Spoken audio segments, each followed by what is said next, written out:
सभी का DD news के इस विशेष सांकेतिक भाषा के बुलेटिन में आपके साथ मैं हूं संध्या शर्मा और मेरे साथ है मेरी सहयोगी मनीषा शर्मा। आइए बुलेटिन की शुरुआत करते हैं हेडलाइंस के साथ। रक्षा मंत्री राजनाथ सिंह ने कहा, 5वीं पीढ़ी के लड़ाकू विमान बनाने की दिशा में आगे बढ़ रहा है देश। फ्रांस की कंपनी के साथ मिलकर होगा इंजन निर्माण का काम।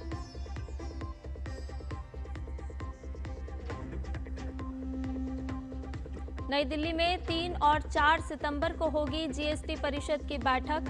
प्रधानमंत्री की घोषणा के अनुसार दिवाली से पहले दरों में कटौती और रिफॉर्म लागू करने की होगी कोशिश।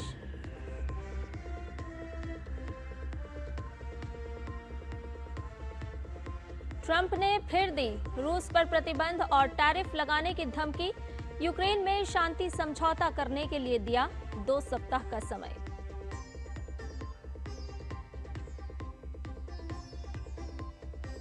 चंद्रयान 3 मिशन के विक्रम लैंडर की सफल लैंडिंग की याद में आज मनाया जा रहा है राष्ट्रीय अंतरिक्ष दिवस।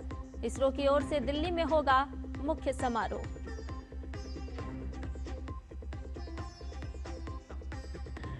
कोलकाता में आज डुरंड कप का खिताबी मुकाबला। नॉर्थ ईस्ट यूनाइटेड का डायमंड हार्बर से होगा सामना।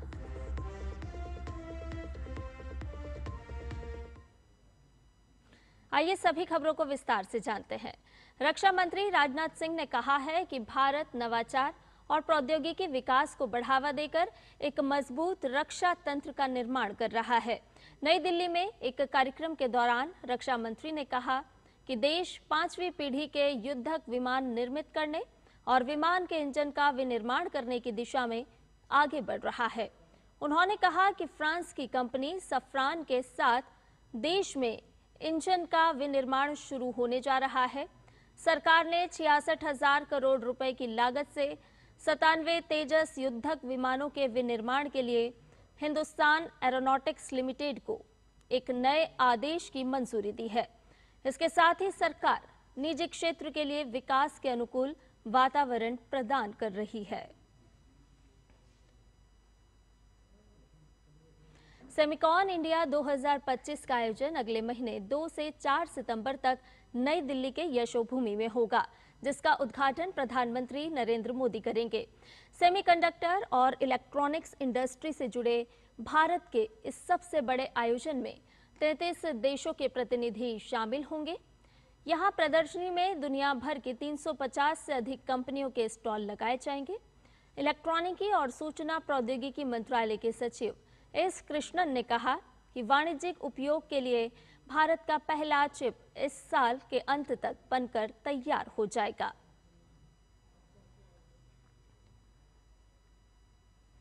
जीएसटी परिषद की 56वीं बैठक 3 और 4 सितंबर को राजधानी दिल्ली में होगी। इस बैठक में जीएसटी के मौजूदा 4 स्लैब को घटाकर 2 स्लैब पर लाने के प्रस्ताव पर फैसला किया जाएगा। वित्त मंत्री निर्मला सीतारमण की अध्यक्षता में जीएसटी परिषद की ये बैठक होगी। बैठक के दोनों दिन के सत्र सुबह 11 बजे शुरू होंगे। जीएसटी परिषद के विचार विमर्श से एक दिन पहले 2 तारीख को अधिकारियों की एक बैठक होगी। माना जा रहा है कि दिवाली से पहले जीएसटी की दरों में कटौती और जीएसटी रिफॉर्म को लागू करने की कोशिश होगी, ताकि त्योहारों में लोगों को राहत मिल सके। दरअसल 2 दिन पहले राज्यों के ग्रुप ऑफ मिनिस्टर्स की बैठक में केंद्र सरकार के टैक्स स्लैब की संख्या घटाने के प्रस्ताव को मंजूर किया गया। इसका उद्देश्य जीएसटी में मौजूदा टैक्स स्लैब को घटाकर 5% और 18% करना है। नए जीएसटी स्ट्रक्चर में 2 दरें मेरिट और स्टैंडर्ड होंगी। अब इन सिफारिशों पर अंतिम निर्णय जीएसटी परिषद की बैठक में ही लिया जाएगा। पंजाब के होशियारपुर के मंडियाला गांव में भीषण आग लगने की घटना सामने आई है, जहां मिनी ट्रक ने एलपीजी से भरे टैंकर को टक्कर मार दी।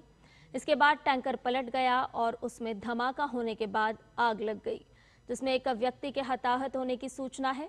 कई अन्य घायल हुए हैं। आग बुझाने के लिए तुरंत दमकल गाड़ियां और एम्बुलेंस मौके पर भेजी गई। अमेरिका के राष्ट्रपति डोनाल्ड ट्रंप ने भारत में अमेरिका के नए राजदूत का ऐलान कर दिया है। ट्रंप ने अपने विश्वास पात्र सर्जियो गोर को भारत में राजदूत नियुक्त किया है। इसके साथ ही सर्जियो दक्षिण और मध्य एशिया के लिए अमेरिका के विशेष दूत भी होंगे। सर्जियो गोर एरिक गॉर्सिटी की जगह लेंगे, जिन्होंने मई 2023 से जनवरी 2025 तक भारत में अमेरिकी राजदूत के रूप में सेवाएं दी। यह ऐलान राष्ट्रपति ट्रंप ने अपने social media platform truth social पर एक पोस्ट में किया। गौर वर्तमान में व्हाइट हाउस के प्रेसिडेंशियल पर्सनल ऑफिस के डायरेक्टर हैं। ट्रंप ने सर्जियो गोर को अपना करीबी सहयोगी, मित्र और विश्वास पात्र बताया, जिस पर वो पूरी तरह भरोसा कर सकते हैं। ट्रंप ने कहा कि विश्व के सबसे अधिक आबादी वाले क्षेत्र के लिए ये जरूरी है कि उनके पास ऐसा व्यक्ति हो जो उनके एजेंडे को पूरी तरह लागू कर सके।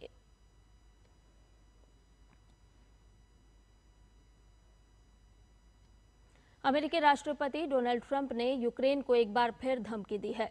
ट्रंप ने कहा है कि अगर यूक्रेन में 2 हफ्ते में शांतिपूर्ण समाधान की दिशा में कोई प्रगति नहीं होती है तो वो रूस पर प्रतिबंध और टैरिफ में से कुछ एक या फिर दोनों लगा देंगे। ये धमकी ट्रंप ने अलास्का में रूसी राष्ट्रपति व्लादिमीर पुतिन के साथ अपनी बैठक के एक हफ्ते बाद मॉस्को के प्रति निराशा व्यक्त करते हुए दी।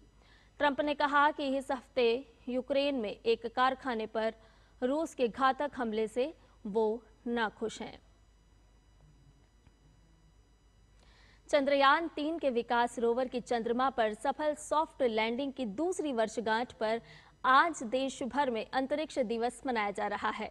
इस अवसर पर राजधानी दिल्ली के भारत मंडपम में एक भव्य समारोह का आयोजन किया जाएगा, जिसका उद्घाटन अंतरिक्ष राज्य मंत्री जितेंद्र सिंह करेंगे। इस कार्यक्रम में प्रधानमंत्री नरेंद्र मोदी का एक विशेष वीडियो संदेश भी जारी किया जाएगा। ये समारोह केवल पिछली उपलब्धियों का जश्न मनाने तक सीमित नहीं है, बल्कि स्पेस विजन 2047 और अंतरिक्ष अर्थव्यवस्था जैसे विषयों पर गंभीर चर्चा के जरिए भविष्य की रूपरेखा भी तय करेगा। दिन भर चलने वाले इस आयोजन में अंतरिक्ष उद्योग, स्टार्टअप्स और युवा प्रतिभाओं को एक मंच पर लाया जाएगा, जो भारत के बढ़ते अंतरिक्ष प्रभुत्व को दर्शाता है। डुरंड कप फुटबॉल टूर्नामेंट के 134वें संस्करण का फाइनल मुकाबला आज कोलकाता में खेला जाएगा। खिताबी मुकाबले में गत विजेता नॉर्थ ईस्ट यूनाइटेड एफसी का सामना पहली बार फाइनल में पहुंची डायमंड हार्बर एफसी से होगा। ये मैच कोलकाता के विवेकानंद युवा भारती क्रीड़ांगन में खेला जाएगा। चैंपियन टीम को इस बार रिकॉर्ड 1.21 करोड़ रुपए मिलेंगे। ये 137 साल पुराने टूर्नामेंट के इतिहास में सबसे बड़ी इनामी राशि होगी। डुरंड कप ऑर्गेनाइजिंग कमेटी ने फाइनल मैच से पहले पूरी प्राइज मनी का ऐलान किया। इस साल डीसीओसी ने इनामी राशि में 250% बढ़ोतरी की है। पिछले सीजन में 1.2 करोड़ रुपए से इस बार इनामी राशि को बढ़ाकर रिकॉर्ड 3 करोड़ रुपए किया गया है।